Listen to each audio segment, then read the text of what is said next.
Hello student, my name is Dilip Kumar from Axis Institute and this is the lecture number 9 for motion in straight line. Last lecture में हमने ये numerical किया था और एक last question ये वाला किया था। आज कुछ और न्यूमेरिकल देखेंगे हम variable velocity and variable acceleration से related.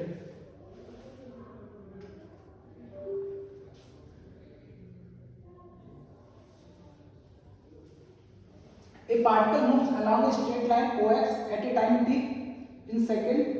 The distance x in meter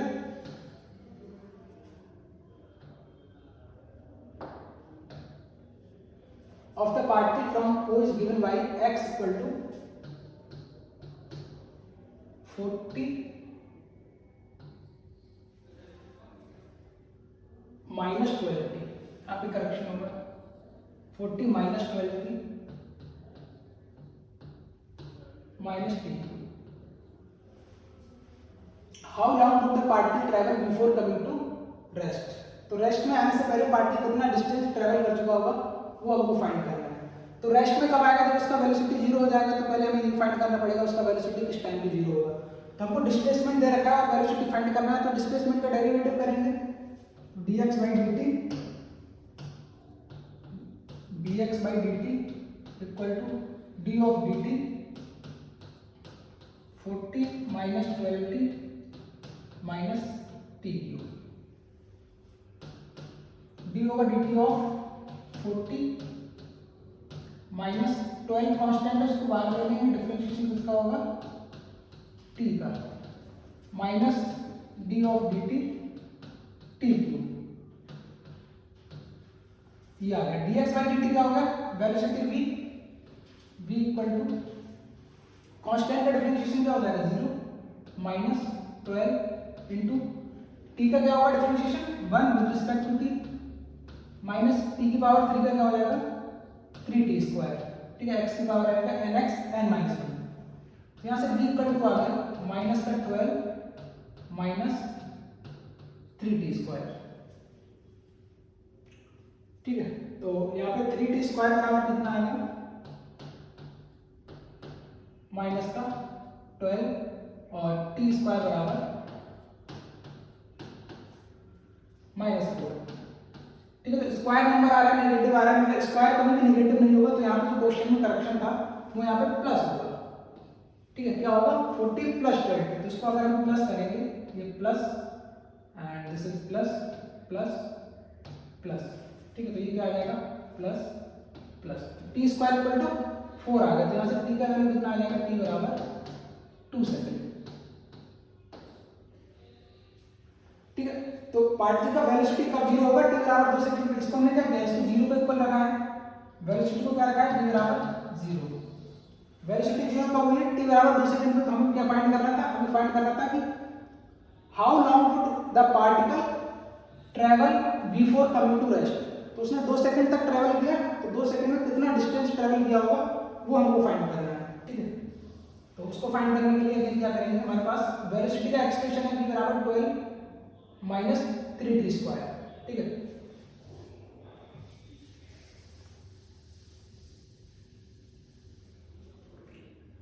हमारे पास v बराबर था v equal to 12 minus 3t square ये है। अब v को हम क्या लिख सकते हैं dx by dt, मतलब ये dx by dt का एक्सप्रेशन था। तो dx बराबर यहाँ से कितना आ जाएगा dx equal to 12 minus 3t square dt। ठीक, इसी को हमें इंटीग्रेट करना है t बराबर 0 से t बराबर 2 सेकंड तक, क्योंकि लिमिट हमें फाइंड हो गई। हमको 2 सेकंड में बताना है कितना डिस्टेंस ट्रैवल किया है। Initial time t equal to 0 होगा, t बराबर 2 सेकंड तक हमें फाइंड करना है कितना डिस्टेंस हमने ट्रैवल किया होगा। तो यहाँ पे लिमिट अप्लाई करेंगे at t equal to 0, lower limit displacement कितना होगा suppose x1 at time t equal to 2 second, क्योंकि वेलोसिटी कब जीरो हमारी t बराबर 2 सेकंड पे, तो 2 सेकंड पे हमें फाइंड करना है। नया पोजीशन हमारा हो जाएगा x2। dx का डिफरेंशिएशन इंटीग्रेशन करेंगे तो क्या आएगा x lower limit x1 upper limit x2 ये आ गया equal to 12 minus 3t square. तो 12 क्या है कांस्टेंट है, इंटीग्रेशन ऑफ dt। ठीक है, dt का अंदर मल्टीप्लाई कराएंगे तो क्या बनेगा, इस तरह का एक्सप्रेशन बनेगा। इसको यहाँ पे लिख लो एक बार, ये इस तरह का एक्सप्रेशन बनेगा, limit 0 to 12 dt minus integration of 3t square dt, 3t square dt 0 to 2, ये बनेगा। अब 12 क्या है, कांस्टेंट, तो कांस्टेंट है, उसको इंटीग्रेशन में हम बाहर ले लेंगे और integration of 0 to 2 dt minus 3 constant है, उसको बाहर ले लेंगे, integration of t square dt limit 0 to 2, ये आ गया। अब इसको सॉल्व करेंगे तो upper limit minus lower limit, ये क्या आ जाएगा, x2 minus x1 equal to 12 dt का इंटीग्रेशन कितना आएगा, t लिमिट t बराबर 0 to 2 second minus 3 t square का इंटीग्रेशन कितना होगा, t cube divided by 3 limit 0 to 2, या x2 माइनस x1 क्या मिलेगा हमको, x2 माइनस x1 ये आ गया 12 upper limit 2 minus lower limit 0, 2 minus 0 minus 3 upper limit क्या है 2, तो 2 का पावर 3 डिवाइडेड बाई ये 2 का पावर 3 डिवाइडेड बाई 3 माइनस 0 का पावर 3 डिवाइडेड बाई 3, तो ये आ जाएगा यहाँ से 24, ठीक है, 12 इंटू 2 कितना होगा 24 माइनस 3 से 3 कैंसिल आउट और यहाँ पे 8 बचेगा, माइनस का 8, 24 माइनस 8 कितना आ गया 16 मीटर। तो ये आ गया distance travelled by the particle in 2 second. 2 second मतलब यहाँ पे वेलोसिटी 0 है 2 सेकंड पे, तो 2 सेकंड में कितना डिस्टेंस ट्रेवल किया है 16 मीटर, ठीक है। x2 माइनस x1 क्या है डिस्टेंस, क्योंकि t बराबर 0 पे पोजीशन क्या होगा, यहाँ पे सीधा सा अगर देखें हम तो t बराबर 0 पे ये है पोजीशन x1 और एट t बराबर 2 सेकंड में जो पोजीशन है वो x2, तो डिस्टेंस कितना ट्रैवल किया है, डिस्टेंस यही तो ट्रैवल किया है x2 माइनस x1, यही तो क्या है डिस्टेंस s अगर इसको बोलते हैं तो x2 माइनस x1 इसी में क्या बोल देंगे हम s, ये आगे वाली डिस्टेंस। यहाँ पे गलती कहाँ पे होती है, लिमिट रखने में, ठीक है, लिमिट रखने में t बराबर 0 पे कभी x बराबर 0 हमको नहीं रखना है, t बराबर 0 पे अगर x बराबर 0 रख देंगे तो आंसर हमारा रॉन्ग आ जाएगा। फिर वहाँ पे हमको क्या पोजीशन मिल जाएगी कि 2 सेकंड पे पार्टिकल कहाँ पे है, x1 को अगर तुमने 0 रख दिया पहला position, initial position, final position x रख दिया, अगर लिमिट 0 to x रख दी तो तुमको x मिलेगा, मतलब 2 सेकंड पे फाइनल पोजीशन मिल जाएगी, 2 सेकंड पे तुम्हारा पार्टिकल कहाँ पे है, उससे हमें डिस्टेंस ट्रैवल नहीं मिलेगी। तो x2 माइनस x1 रखेंगे, वैसे भी यहाँ पर देख सकते हैं t बराबर 0 अगर इसमें रखेंगे तो x बराबर कितना मिलेगा हमें 40 मीटर मिलेगा, ठीक है, t बराबर 0 पे x बराबर 40 मीटर, तो पार्टिकल ओरिजिन पे नहीं है, t बराबर 0 पे पार्टिकल ओरिजिन पे नहीं है। अगर पार्टिकल ओरिजिन पे होता t बराबर 0 पे तो हम यहाँ पे x को की जगह हम लोअर लिमिट 0 रख सकते हैं, अदरवाइज हमें जनरल लिमिट रखनी पड़ेगी x को। और x2 माइनस x1 क्या है स्ट्रेट लाइन में, ये हमारा क्या हो जाएगा डिस्टेंस ट्रैवल, तो ऑप्शन नंबर डी 16 मीटर।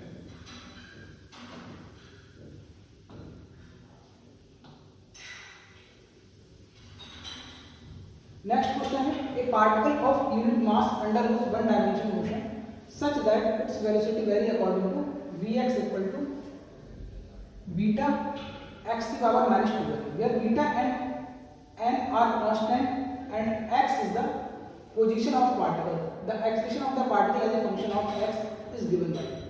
तो इसमें अगेन हमको क्या दे रखा है, वेलोसिटी दे रखी है as a function of displacement x, और हमसे पूछा है acceleration of particle as a function of x। Question में क्या पूछा हमसे, acceleration of particle as a function of x, as a function of x मतलब एक्सीलरेशन पूछा है इन टर्म्स ऑफ डिस्प्लेसमेंट। तो डिस्प्लेसमेंट के टर्म में एक्सीलरेशन फाइंड करना है, तो एक्सीलरेशन के हमें दो फार्मूले बता दें, एक पता था a बराबर dv अपॉन dt और एक पता था a बराबर, इसी को रीसफल करते थे जब dx से ऊपर नीचे मल्टीप्लाई करते थे तो ये फार्मूला क्वेश्चन में कन्वर्ट हो जाता था v dv ओवर dx। तो ऊपर वाला हम कब अप्लाई करते थे, जब एक्सीलरेशन टाइम का फंक्शन हो और नीचे वाला जब डिस्प्लेसमेंट का फंक्शन हो। तो हमें acceleration as a function of x find करना है, तो सेकंड वाला यूज करेंगे a बराबर v dv ओवर dx। तो यहाँ पे वेलोसिटी तो हमको पता है as a function of x, उसको तो एज इट इज रख देंगे, यहाँ पे बस dv ओवर dx फाइंड करना है, ठीक है। तो सिंपल क्वेश्चन है, v हमको दे रखा है v equal to beta x का पावर -2 है, dv ओवर dx हमको फाइंड करना है, differentiation of v with respect to x equal to d d of d x beta x का पावर माइनस 2n, ये आ गया। बीटा क्या है, बीटा और एन तो कांस्टेंट है, तो जो कांस्टेंट है वो डिफरेंशिएशन के बाहर आ जाएगा अगर किसी वेरिएबल के साथ मल्टीप्लाई हो रहा है, अदरवाइज अगर केवल कांस्टेंट है तो उसका डिफरेंशिएशन 0। तो बीटा बाहर आ गया, एक्स की पावर डिफरेंशिएशन कितना उसका होगा D over D x of x की पावर माइनस 2n। ठीक है, अगेन हमको ये फार्मूला पता है डिफरेंशिएशन ऑफ एक्स की पावर n, इसका क्या होता है एन एक्स एन माइनस 1, ये फार्मूला रहता है डिफरेंशिएशन ऑफ एक्स की power n x n minus 1। तो इसको यहाँ पे पुट करेंगे तो क्या मिलेगा हमको बीटा एन, एन की जगह यहाँ पे क्या है, एन की जगह माइनस का 2n, तो यहाँ पे रखेंगे एन की जगह minus 2n n x n minus 1, n की जगह माइनस 2n माइनस 1, ये आएगा इसका डिफरेंशिएशन। ये क्या आ गया डी ओवर डी एक्स। हमको चाहिए एक्सप्रेशन, तो एक्सप्रेशन का फार्मूला a बराबर b over b dv over dx, तो इसमें दोनों वैल्यू पुट कर देंगे तो एक्सप्रेशन का एक्सप्रेशन आ जाएगा a बराबर b dv over dx। v का वैल्यू कितना है बीटा x की power minus 2n, beta x की power minus 2n into dv over dx कितना आ गया माइनस का 2n बीटा माइनस का 2n बीटा x का पावर माइनस 2n माइनस 1, ये आ गया।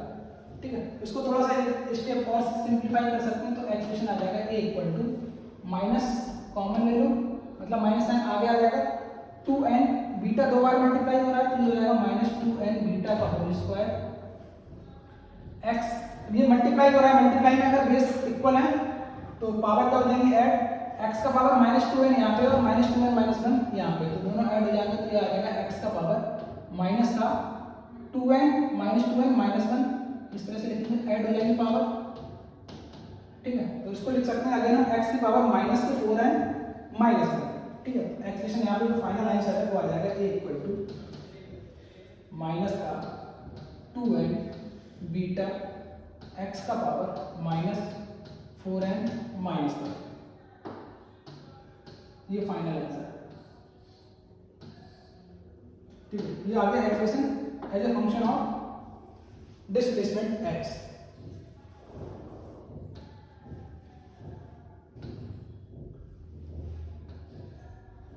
नेक्स्ट क्वेश्चन है, the displacement x of a particle vary with time t at x equal to a e का power minus alpha t plus b e का power beta t, where a b alpha and beta are positive constant. ठीक है, a b alpha and beta कैसे हैं positive और constant है। The velocity of the particle will go on decreasing with time, तो particle का हमें velocity निकालना है और बताना है टाइम के साथ डिक्रीज करेगी इंक्रीज करेगी, जीरो हो जाएगी अगर अल्फा और बीटा दोनों इक्वल हैं, और लास्ट ऑप्शन है go on increasing with time.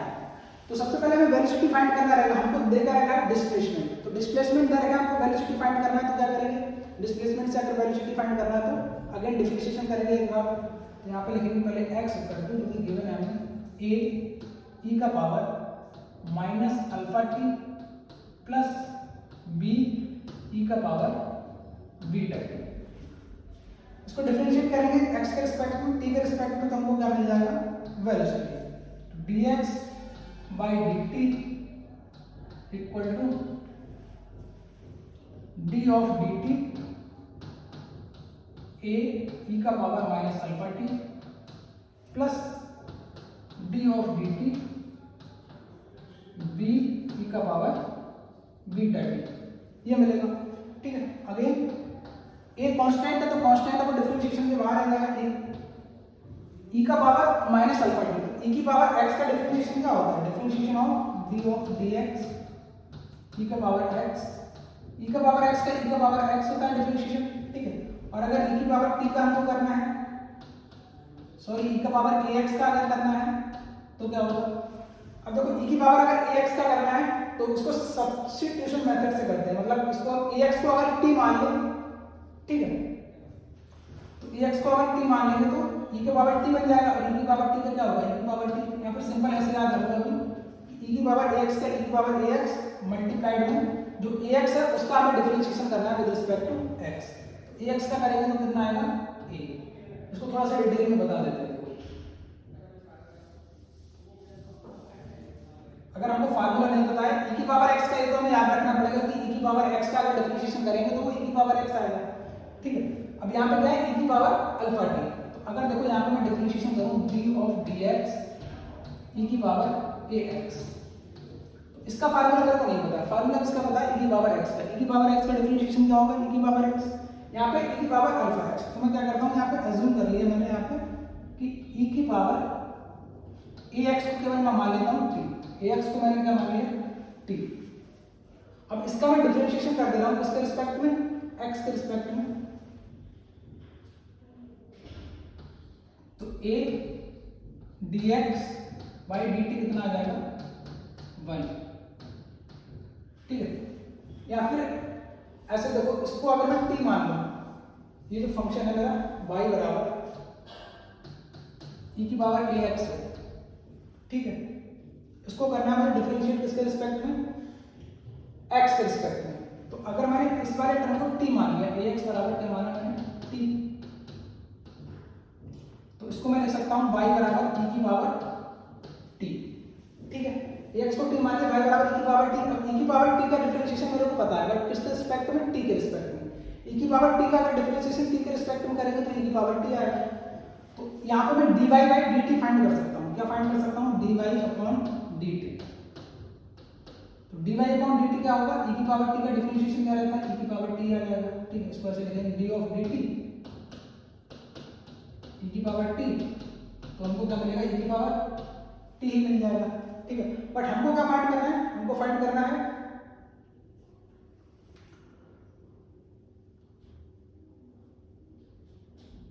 x के रिस्पेक्ट में, dy बाई dx अगर फाइंड करना है तब हम क्या करेंगे, ठीक है। यहाँ पे कंफ्यूजन हो रहा होगा, इधर भी टाइम के रिस्पेक्ट में, ठीक है। हमको फाइंड करना है अगर dy बाई dx, ये तो क्या, ये dy अपॉन dt की वैल्यू आ गई। हमारा फंक्शन क्या है, y x पे डिपेंड कर रहा है और हम फाइंड करना चाह रहे हैं dy बाई dx, बट यहाँ पे मैं क्या फाइंड किया, dy बाई dt। तो इसमें मैं क्या करता हूँ, dy बाई dt में dx का मल्टीप्लाई कर दिया अगर मैंने ऊपर नीचे, ठीक है। dx का अगर ऊपर नीचे मल्टीप्लाई कर देंगे तो इस इक्वेशन में कोई चेंजेस नहीं होगा। इसको मैं क्या लिख सकता हूँ, मेरे को चाहिए dy बाई dx, क्योंकि इस इक्वेशन से मैं क्या फाइंड करना चाह रहा हूँ, मैं फाइंड करना चाह रहा हूँ dy अपॉन dx, मतलब differentiation of y with respect to x। यहाँ पे क्या फाइंड करना चाह रहा है, differentiation of with respect to t, क्योंकि x टाइम पे डिपेंड कर रहा है, तो यहाँ पे dx बाई dt फाइंड करना चाह रहा है क्योंकि x टाइम पे डिपेंड कर रहा है। यहाँ पे y x पे डिपेंड कर रहा है तो dy बाई dx फाइंड करना चाह रहा है। बट dy बाई dx का अगर फार्मूला में e की पावर x का पता है, e की पावर x, बट e की पावर x का नहीं पता है, तो क्या करेंगे यहाँ पे e की पावर, इस ax को पूरी को हमने t मान लिया, अब e की पावर t है, अब यहाँ से dy अपॉन dt तो हम फाइंड कर सकते हैं direct, but dy upon dx direct find नहीं कर सकते क्योंकि x के रिस्पेक्ट में डिफरेंशिएशन का फार्मूला हमें नहीं पता है। इधर फंक्शन टाइम का है तो टाइम के रिस्पेक्ट में हम कर सकते हैं, dy अपॉन dt कितना आ जाएगा हमारा, e की पावर t का डिफरेंशिएशन e की पावर t, जैसे e की पावर x का होता है x के रिस्पेक्ट में e की पावर x, ऐसे e की पावर t का हो जाएगा t के रिस्पेक्ट में e की पावर t। बट ये तो dy अपॉन dt की वैल्यू आ गई, हमको चाहिए dy अपॉन dx, क्योंकि y हमारा x पे डिपेंड कर रहा है तो हमें चाहिए differentiation of y with respect to x। उसके लिए मैंने क्या किया, dx का ऊपर नीचे मल्टीप्लाई कर दिया। अब dy अपॉन dx मेरे को चाहिए तो इसको एक साइड लिख लूं, dy बाई dx को एक साइड लिख दिया और dx बाई dt को एक साइड लिख दिया, ठीक है। तो ये पूरा टर्म क्या कहलाएगा, ये पूरा टर्म कहलाएगा dy upon dy upon dt, मेरे को चाहिए ये, अच्छा dy अपॉन dx का वैल्यू मेरे को चाहिए और इस टोटल का वैल्यू मेरे को मिल जाएगा कितना, e की पावर t, इसका वैल्यू मेरे को मिल गया। अब dx अपॉन dt अगर मेरे को पता चल जाए तो फाइंड कर लूंगा पूरा आंसर, ठीक है। तो dx अपॉन dt का वैल्यू यहाँ से देखो, यहाँ से हम dx अपॉन dt फाइंड कर सकते हैं। x बराबर यहाँ से कितना आ जाएगा हमारा, x बराबर आएगा यहाँ से t अपॉन a, ठीक है। तो यहाँ से dx बाई dt अगर फाइंड करेंगे, dx by dt 1 upon a, ये तो कांस्टेंट है वो बाहर आ जाएगा, t का डिफरेंशिएशन क्या हो जाएगा 1, ठीक है। t dx by dt, t का क्या हो जाएगा 1, t के रिस्पेक्ट में डिफरेंशिएशन, तो dx बाई dt का वैल्यू कितना आ गया 1 अपॉन a, इसकी जगह 1 अपॉन a मैं पुट कर सकता हूँ, ठीक है, डायरेक्ट 1 बाई a, ये t है। अब मेरे को t बराबर क्या माना है मैंने, ax, t की जगह ax रख सकते हैं और इससे का मल्टीप्लाई अगर इधर होगा तो ये आ गया dy अपॉन dx का वैल्यू a e की पावर ax, ठीक है। तो e की पावर ax का differentiation with respect to x क्या आया, dy by dx की वैल्यू e की पावर ax into a। तो इसमें तुम्हें करना क्या रहता है, इतना सब ये सब नहीं करना है, हमको सिंपल याद में रखना है। अगर सब्स्टिट्यूशन मेथड से कर रहे हैं तो जिसको हमने t माना है, जैसे e की पावर ax है, ये y है, हमको फाइंड करना है dy upon dx।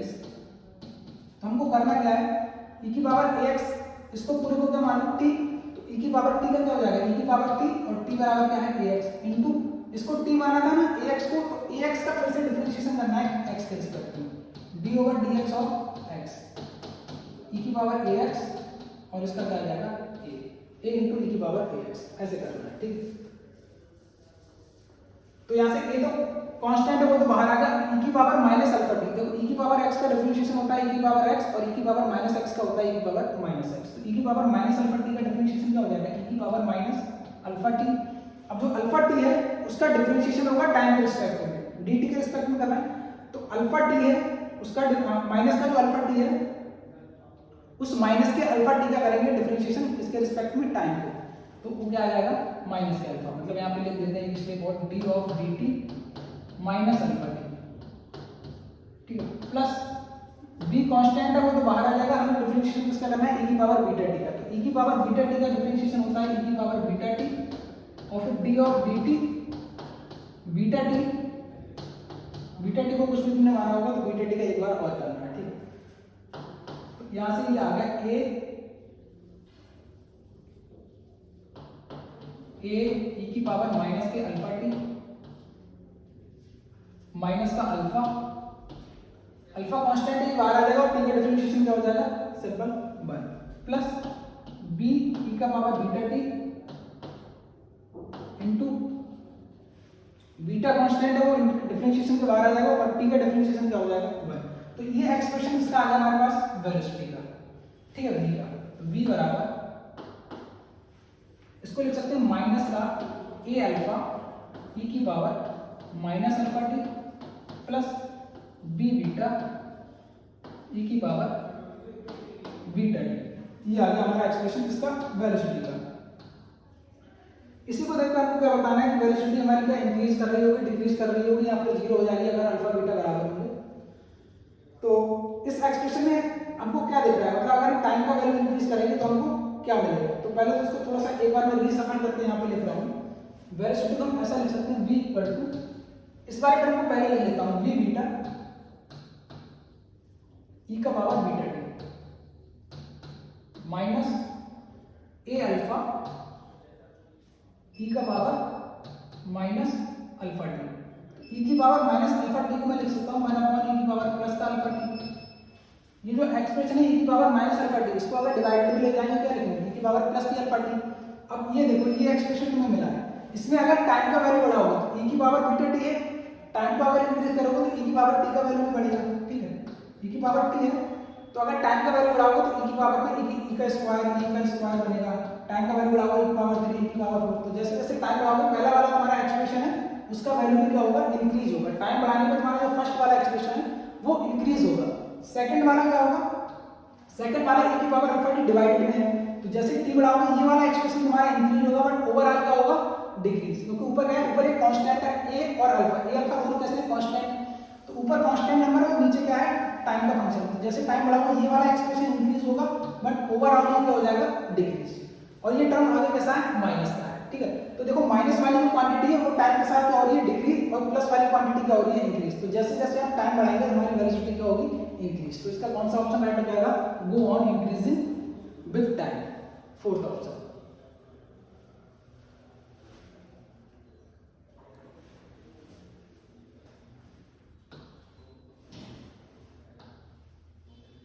Next question is the motion of a particle along a straight line is described by the equation x equal to 8 plus 12t minus t, where x in meter and t in second. The retardation of the particle when its velocity become 0. तो retardation पूछा है, मतलब acceleration पूछा है, acceleration negative sign के साथ आ रहा होगा इसलिए जैसे इसको रिटार्डेशन बोल दिया है, ठीक।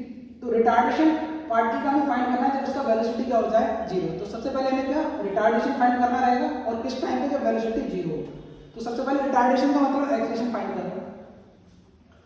तो एक्सेलरेशन अगर फाइंड करेंगे हमको अगेन क्या डिस्प्लेसमेंट दे रखा है कितना 8 प्लस 12t माइनस टी की। तो डिस्प्लेसमेंट दे रखा है, डिस्प्लेसमेंट का एक बार डेरिवेटिव करेंगे तो क्या मिलेगा वेलोसिटी, और वेलोसिटी का एक बार और डेरिवेटिव करेंगे तो हमको एक्सेलेरेशन मिलेगा। तो सबसे पहले एक्सेलेरेशन फाइंड कर लेते हैं क्योंकि एक्सेलेरेशन हमसे पूछा है क्वेश्चन। तो इसका डिफरेंशिएशन करेंगे टाइम के रिस्पेक्ट में dx of dt equal to, जब प्रैक्टिस हो जाएगी तो एक ही बार में इसका डिफरेंशिएशन लिख दोगे आप लोग, ठीक है।